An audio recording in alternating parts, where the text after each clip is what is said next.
Welcome back, everybody. Hope you're having a great afternoon, feeling recharged and ready to enjoy our next exciting session. This is going to be a really good one. And just a reminder that we are going to be doing a Q&A at the end of the session, so submit your questions through the Better Questions EY digital Q&A tool. Instructions how to do so should be on the screen over there. So just submit the questions as the talk happens and like the questions that you like the most, and those are the ones that will be asked. So today's talk, this is something that we spend a lot of time discussing, the tech revolution. Nothing is moving faster. It's happening now in China and around the world. In this session, you're going to learn about how Chinese culture, tech, and innovation can complement and even refresh something old to make it relevant. You'll see examples of how data makes cultural norms seem interesting and how AI can be used to alleviate social problems. Here to tell us more, please welcome to the stage Adam Fan, founder and chief creative officer for F5 Shanghai. Hi, everyone. Well, China is an old country. It has 5,000 years of history. And China is also a modern country. It has the AI technology that is almost as good as that in the United States. Today, I will show you the wonderful reaction as we put old culture and new technology together. Today, I will also show you the low-cost but high-efficiency way of building brand just by deeply understanding the culture. China's 5,000 years of history have shaped Chinese people thinking. It is hard for the Westerners to understand. Let me show you an example.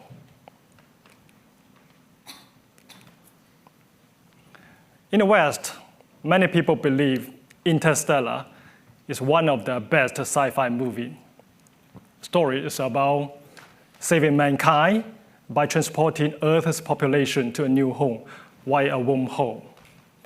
It was popular in China, but early this year, there was a Chinese movie much more popular than that. Same problem. People need to leave to other place. But the solution is totally different. In this Chinese movie, the story is about in the future when the sun dies out, people on Earth build giant thrusters and propel the planet out of orbit and sail to a new star system. The name is Wandering Earth. You can watch it in Netflix. You see, in Chinese culture, Chinese people will never abandon their homeland. Talking about Chinese culture, there are 4 concepts we can never ignore. Home, 关系, faith, and children. Let me start with home. A few years ago, I went to Kenya to see the Great Migration. Seeing thousands of wildebeest migrate across the mighty plain of East Africa. You know what? I didn't feel shocked. Why? Because I see something similar in China every year. Let me show you. This picture was taken at a train station in Guangzhou. Guangzhou is a major city located in southern China. It was right before Chinese New Year. All the people are finding ways to go home. The number of the journey during Chinese New Year can hit over 3 billion. It is called the biggest mass human migration in the world. Why do Chinese people go through all this trouble to travel home? Because of one person. This person, Confucius. Still, 2,500 years after his death, many Chinese people are strongly influenced by him. Confucius saying, "You just like Bible" to many Chinese people. Confucius said, 父母在，不远游 means while the parents are alive, the son may not travel far. For Confucius, it is an obligation for the children to take care of their parents while they are alive. They cannot travel far. Like me, I'm standing on the stage of Cannes Lions. In the old days, this is totally wrong. But modern China, Confucius' teaching faced a huge challenge. Let me show you something. This is the time-lapse video for Shanghai's development in 35 years period.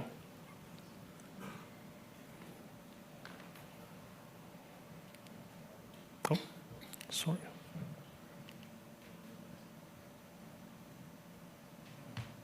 Oh, wow. Oh.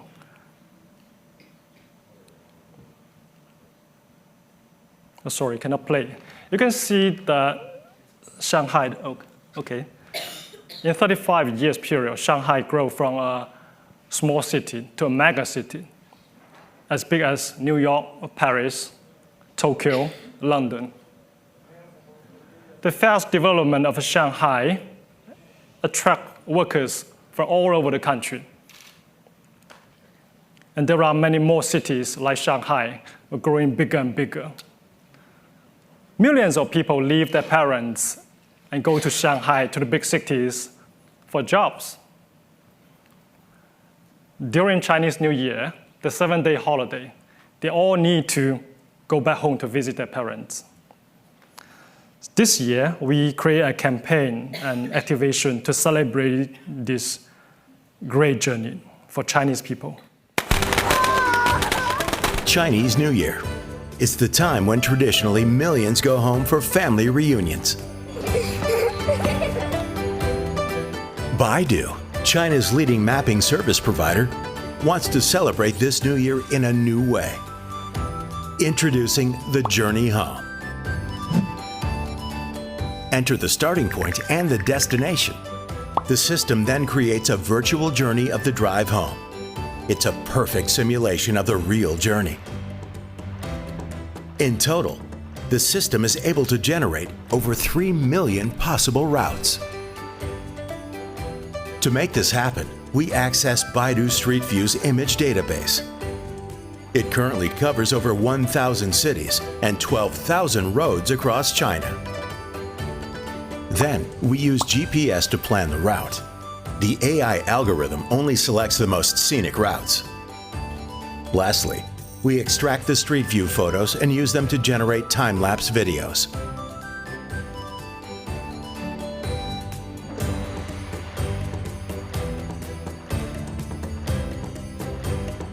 To reach more people, the Journey Home is available on multiple devices. 朋友们，都买到回家过年的票了吗？ The project was launched by a celebrated movie star. Over 4 million journeys created. Over 6.5 million social network sharing. Over 28 media coverage. 特别想吃家里的肉，还有爸爸妈妈做的饭。想起了自己的童年，虽然离开家乡这么长时间。The Journey Home was the most popular sharing during this Chinese New Year, proving the best journeys are always the ones that bring us home.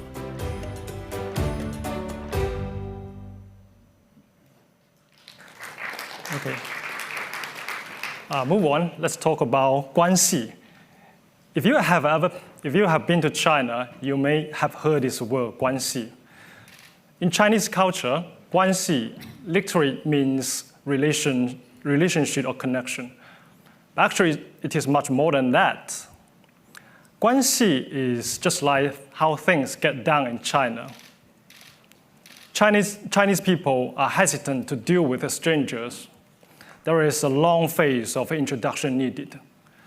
But once the mutual trust is reached, you'll find that Chinese people are very extremely loyal and faithful. The key to 关系 is to maintain the relationship. If you want to maintain the relationship, you need to reciprocate. If you ask someone for favor, you need to return the favor. If you fail to return, that is unforgivable. The more you ask from someone, the more you owe them. So guanxi is like a never-ending circle of favor. In modern China, Chinese people can use social media app to maintain the guanxi. WeChat is the most popular social media app. It has over 1 billion users. It is the combination of WhatsApp, PayPal, and more. That means you can use WeChat to chat with your friend, and you can also use it to buy things for your friend or for yourself. So along with WeChat and Starbucks, we create the first social gifting campaign in China. You can buy a cup of coffee via WeChat and then send it to your friend with personalized message. Then your friend can redeem the Starbucks in any Starbucks outlet in China. Let me show you the user journey.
It is so successful, so Starbucks put it as a long-term application. So anyone can use this Say with Starbucks to buy a cup of coffee and send it to his friend, his relative, his colleagues to maintain their guanxi.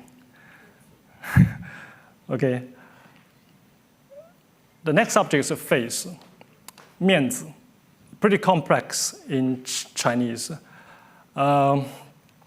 In China, the concept of face can be defined as dignity or prestige. To help you understand, let me show you some examples. This is the marriage market in Shanghai. It's very, very popular. If you travel to Shanghai, you must go there and take some photos. Every Sunday, the parents of the unmarried adults will go to the market, exchange information of their children, and hoping to find perfect spouse for their children. Why do they do that? Because in China, if you are over 30 and single, your parents lose face. And similarly, if you drive a fancy car to a party and people will think, okay, you have face. If you can achieve something through your personal contact, while others cannot, you have face. If your boss praises you in the public, you have face. But if you warmly greet someone in a party and that person totally ignores you, you lose face, a lot of face. So after my speech, if I can't hear the clap, I lose my face too. Okay. Knowing the importance of a face in China, we collaborate with Alipay, the payment platform on Alibaba, to create this funny, interactive experience for Chinese people. Powered by Alibaba, Alipay is the most popular mobile payment tool in China. It is accepted in over 54 countries and regions worldwide. Users of Alipay will soon be able to pay their bills through the app in a number of airports around the world. To create awareness, Alipay decided to launch a face-to-face experience with its users.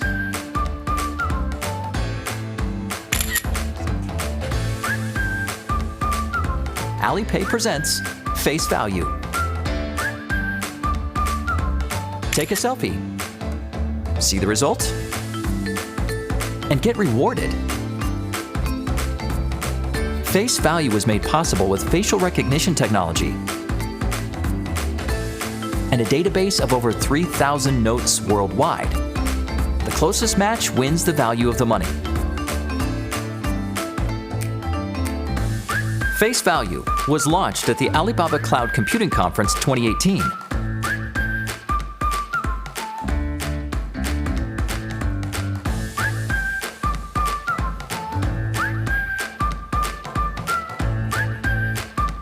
Over 2 million plays in the first month. Over 20 million RMB given away. Best of all, the money can be used in the destination country instantly.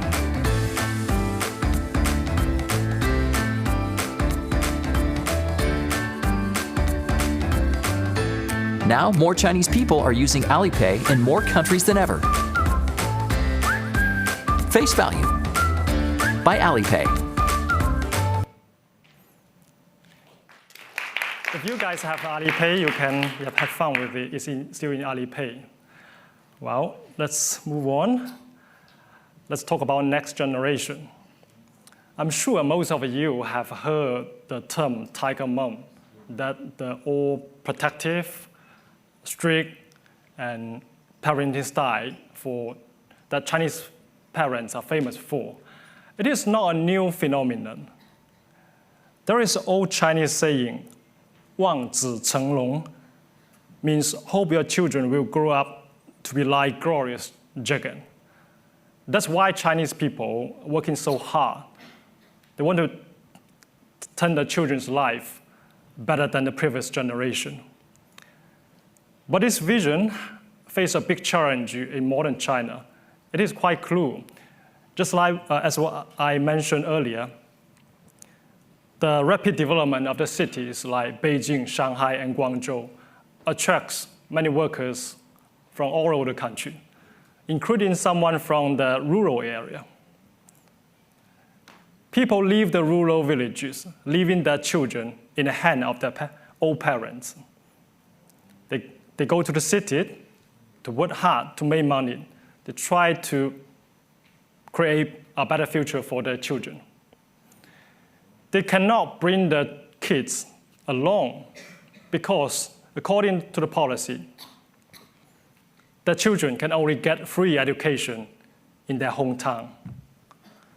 And because they travel so far to get a job, they cannot go home to visit their children as often as they should. So how do they get in contact with their children? And how do they let their children feel love? In collaboration with Tencent, we created this smart speaker. In the Western country, the kids, when they go to bed, before they go to bed, the parents always tell them a bedtime story. But in China, there are almost 7 million left behind kids. They cannot have this. So this speaker can tell bedtime stories with the father's or mother's voice. Let me show you the documentary video. 谁能告诉老师，我们昨天都学了什么？他呢叫佳丽，从小就长在单亲家庭里面。爸爸呢又常年在外打工，他特别想念爸爸。随着语音合成技术的发展，一些技术团队已经可以做到。这时候我就想着，要是有这样一个音箱，能够每天晚上以爸爸的声音给佳丽讲故事，那样他就不会那么想他爸爸了。我发现有一家公司能够帮助实现我的这个想法。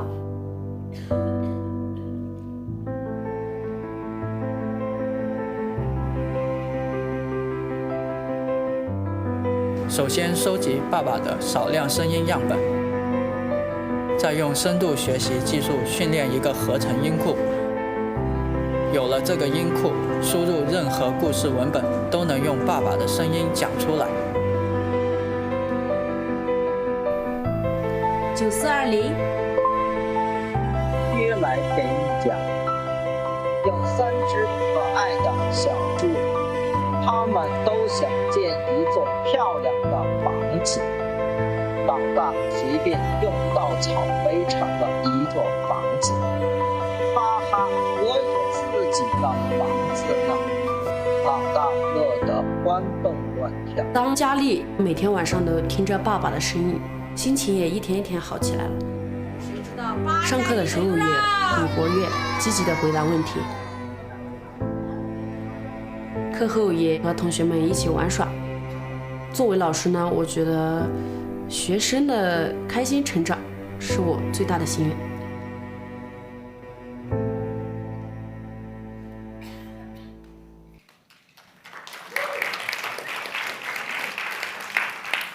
As I said, China is an old country, and China is also a modern country.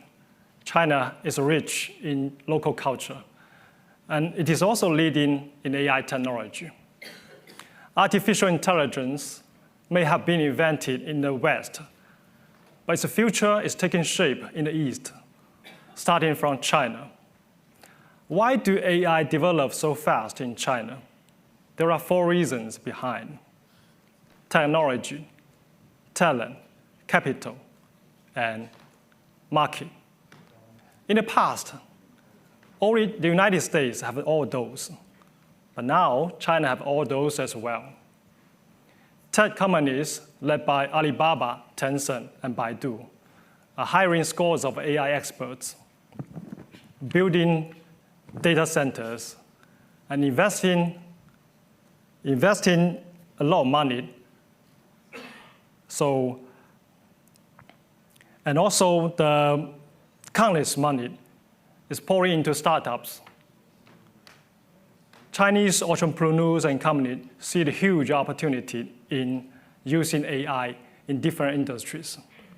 But most important of all, it is also because it is Chinese government put AI technology in priority. The Chinese government is famous for fulfilling its vision. In about 10 years ago, the government wanted to build a high-speed railway network across China. But now, the network is in operation, and it is most advanced in the world. So thanks to the fast development of AI technology, that we can combine it with local culture to create heartwarming brand story for our clients. And F5, as a creative agency, we believe technology can change the world. And we want to embrace any opportunity to drive innovation so that we can better serve our clients. And that's exactly what motivated us at F5 to work hard, try our best to accelerate the pace of innovation. Okay, thank you.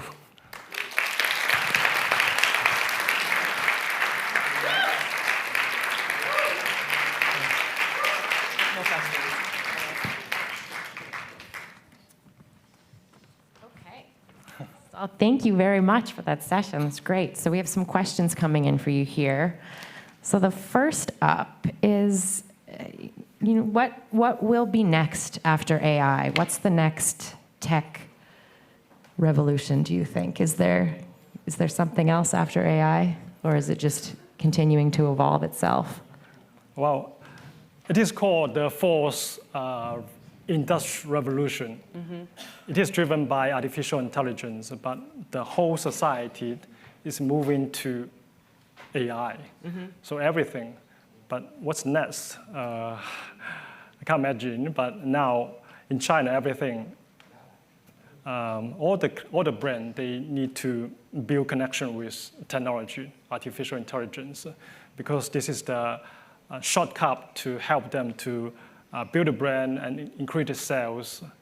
So that's what many of the Chinese brand owners, they put that in mind and trying their best to go beyond. And what drives you to deliver campaigns that embrace culture? Why is it such a driving force in your work? Because culture is very, very important. I know there is some Western brand when they go into China. There's one fashion brand.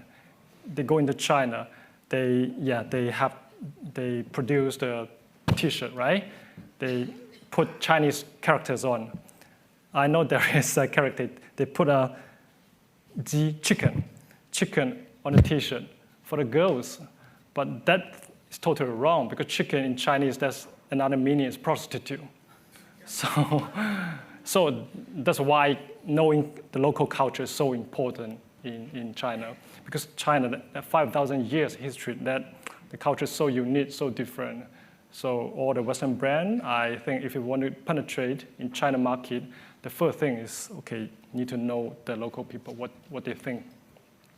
And you're talking about, obviously it's important to understand the culture of the market that you're working within, and you see cultures changing rapidly in Western culture. Do you think from generation to generation, Chinese values are changing in the same way? Today, the younger generation also, because now the world is so flat, right? Mm-hmm. So everything happened in West. Chinese, the young generation, they will know immediately. But I mean, in China, because the governments, now they put the culture in priority now. They want to protect some of the valuable tradition. So I think in the long term, we still need to focus on much more on the culture itself to know more about that. Yeah. And this is a topic that comes up a lot when we talk about data usage and how it can drive creativity and learnings and knowledge. But when ethics come into play, do you think there's one kind of standard set of rules for how to basically guidelines for us when it comes to data usage and to fuel creative ideas? There is a big argument on this issue that I came from Shanghai. When in Shanghai Pudong Airport, I crossed the custom. There's no custom staff. Everything's all automatically. I just go there. I scan my passport, scan my fingerprint, and there's a facial recognition camera. I scan my face, then I pass the custom. But this will not happen in San Francisco because the government banned the facial recognition because about citizens' privacy. So, I mean, because deep learning, artificial intelligence, deep learning, the learning, you need a lot of the data, right? You need big data. Without data, the AI system will not be able to become smarter and smarter. So it's a dilemma. Mm-hmm. You choose privacy or you choose efficiency. So I think it is a big argument. It's kind of trading one for the other. So it's kind of case by case, you think? Yes. Yeah, that's great. That's a good answer. And actually, that is our last question, I think, unless you guys have a couple of last seconds to submit anything else. But other than that, I think that's great. Thank you so much for that fascinating talk. Thank you. So interesting. Thank you. Thank you. Thank you. Thank you so much. All right, so now, let's see, we have a bit of a break, and then up next is actually our final session of the day. It's going to be an interesting one. It's going to be quite a few speakers all at once, so don't worry. This is going to be worth sticking around for. So stretch your legs, and then here comes our last session. Download the app so you know what's happening, and we'll see you in a little bit.